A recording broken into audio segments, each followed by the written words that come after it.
Tuan Suami yang Kejam, ditulis oleh autor Mickey Mouse 24 dan saya Naracan sebagai pengisi suara. Episode 13, CSYK12. Selamat mendengarkan semuanya. Alicia dan dua sahabatnya sedang makan siang di kantin kampus. "Ma, air mineral satu lagi ya," pesan Filda pada penjaga kantin. "Air lo belum habis, Phil." Darius mengangkat botol minum Filda yang masih tersisa setengah. "Kurang banyak itu." "Ini, Dek." Mbak kantinnya menyerahkan botol air mineral ke Filda. Filda menoleh ke kiri ke kanan. Beruntung kantin sepi, hanya ada mereka dan penjaga kantin di sana.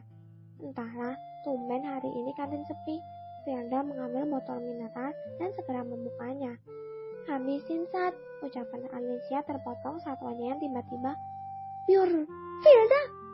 seru Daniel saat Filda menyiram wajah Alicia dengan air mineral. Kemarahan Darius pada Filda berubah jadi pertanyaan kepada Alicia. Saat Darius melihat foundation di dahi Alicia luntur, dan nampaklah memar yang disambarkan Alicia tadi. "Dahi lo memar lagi, El." Ini apa?" potong Filda. "Lo mau bilang kejedot pintu lagi?" tanya Filda emosi. "Udah basi alasan lo, Alis," kata Filda. "Phil," kata Alicia sudah berkaca-kaca atas ucapan sabinya. "El, Anda yang mau lu ceritain ke kita?" tanya Darius mencoba menyairkan suasana. Alicia diam. Ia menunduk. Ia tak mungkin menceritakan kehidupan yang sekarang ke sahabatnya. Ia tak mau sahabatnya bersedih atas hidupnya. "Kenapa diam, nona muda Alicia Adara Dinata?" tanya Filda menekan setiap katanya. Alicia mendongak menatap Filda dan Darius bergantian. "Iya, kita tahu," jawab Darius menjawab keterkejutan Alicia. "Bagaimana? Bagaimana apa? Bagaimana kita bersahabat tapi banyak yang lo sembunyi dari kami? Bagaimana lo banyak berbohong pada kami? Bagaimana persahabatan kita hanya sandiwara?"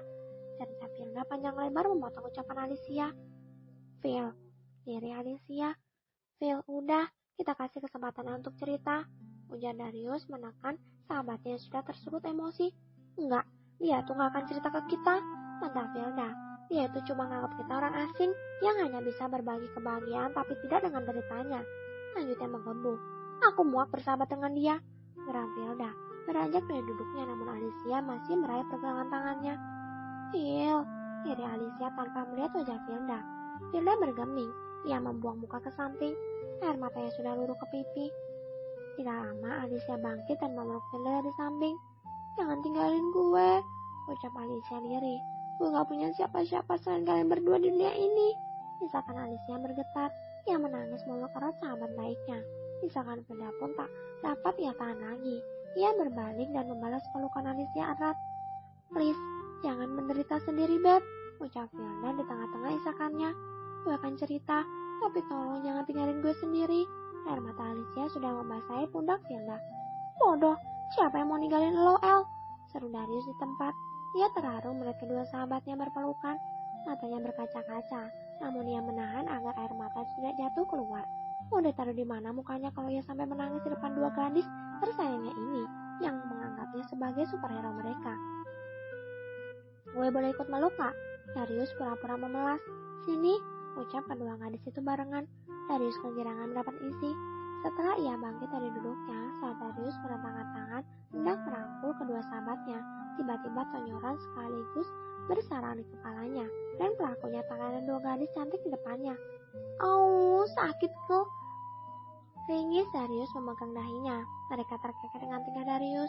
"Jadi," kembali Filda menginterogasi Alicia. Alicia menghela nafas, pandangannya menyapu keindahan taman kota yang tadi di kantin. Alicia tak sempat bercerita karena mereka harus mengikuti bimbingan untuk magang semester depan. Jadi mereka memutuskan untuk melanjutkan setelah kegiatan mereka selesai. Dan disinilah mereka, taman kota. "Maaf," ucap Alicia menunduk, jari-jarinya memilin-milin ujung bajunya. "Termaafkan," saud Darius. Tunggu, bukannya gue yang harus bertanya dulu ya?" serga Alicia tanpa menyadari sesuatu. "Mau tanya apaan lo? Yang bohong siapa, yang bertanya siapa?" ucap Filda memutar bola mata malas. Iya, maaf, Beb. Tapi dari mana lo tahu status gue?" Alicia memicikkan mata, menatap Filda dan Darius bergantian. Filda dan Darius mengembuskan nafas pelan. "Gue atau lo, Yus, yang cerita?" tanya Filda. "Lo aja. Lo kan, jangan deh. Nanti banyak dramatisir dramasnya," ucap Darius. "Apaan? Emang ibu gue ibu-ibu komplek apa?" Sulut Hilda. Ya kan kebiasaan lo, Phil, seru Alicia. Lo mau gue cerita apa enggak nih? Seru Hilda. Iya ya, Alicia memutar bola mata malas. Sekitar 1 bulan lalu, baru mulai cerita Hilda. Flashback on. Saat itu Alicia berada di akhir semester 3 yang sibuk mengerjakan tugas-tugas kuliah, belajar persiapan semester, juga jangan lupakan tugasnya jadi pembantu rumah tangga di mansion ayahnya sendiri, serta sasaran amukan saat ada masalah di keluarga Dinata. Alicia yang habis dikurung di kamar mandi dan tak diberi makan harus berakhir sakit, namun tak ada yang peduli padanya. Para sahabatnya pun ia bohongi kalau ia hanya kecapean karena mengerjakan tugas dan kurang istirahat. Makanya ia lemas sampai ia pingsan di kelas. Namun siangnya, ia tiba-tiba mendapat telepon kalau ayahnya baru saja kecelakaan dan kehilangan banyak darah. Alicia bergegas ke rumah sakit yang sudah ia terima alamatnya dari asisten ayahnya. Namun Alicia tak menyadari bahwa kedua sahabatnya ternyata mengikutinya. Sebenarnya, Hilda dan Darius sudah menaruh curiga jauh-jauh hari ada yang disembunyikan Alicia, sahabat yang dikenal dari bangku SMA itu. Namun saat Alicia meyakinkan bahwa ia baik-baik saja dan memang sudah risikonya mendapat berbagai memar di badannya, tak lain karena Alicia lain ceroboh.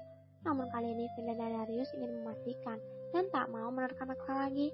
Jadi ia mengikuti Alicia mengingat tidak ada larangan di rumah sakit. Berbeda di mansion Dinata yang penjagaannya ketat, tak sembarang orang bisa masuk.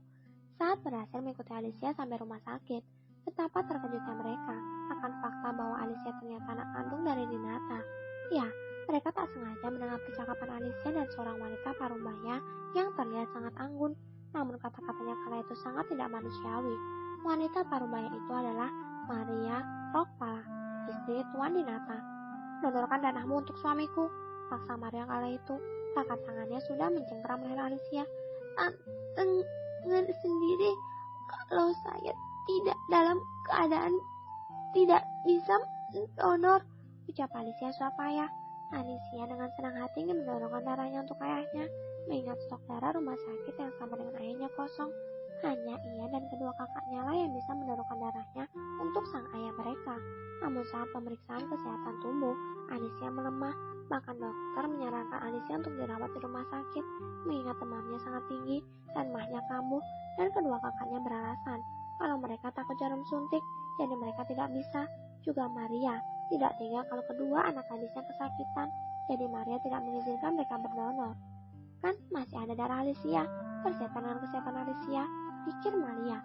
Saya tidak peduli, tidaknya itu sebagai balasan untuk ayahnya yang sedang menampung anak tak berguna seperti dirimu sama ini.